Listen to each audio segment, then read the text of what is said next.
మే నెల 27వ తేదీ 2025.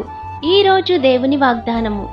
పర్వతములు తొలగిపోయినను, మెట్టెలు తత్తరిల్లినను, నా కృప నిన్ను విడిచిపోదు, సమాధాన విషయమైన నా నిబంధన తొలగిపోదు అని నీయందు జాలిపడు యెహోవా సెలవిచ్చుచున్నాడు. యెషయా గ్రంథము 54వ అధ్యాయము 10వ వచనం. ఎలాంటి పరిస్థితి ఎదురైనా దేవుని విడిచి దూరంగా జరగవద్దు.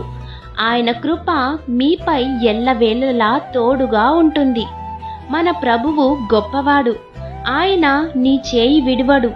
నీవు చేస్తున్న చిన్న చిన్న పొరపాట్లు ఆయన యందు ఒప్పుకొని విడిచిపెడితే ఆయన నీ మీద జాలిపడి నిన్ను ప్రతి పాపము నుండి విడిపించి నిన్ను ఆశీర్వదిస్తారు.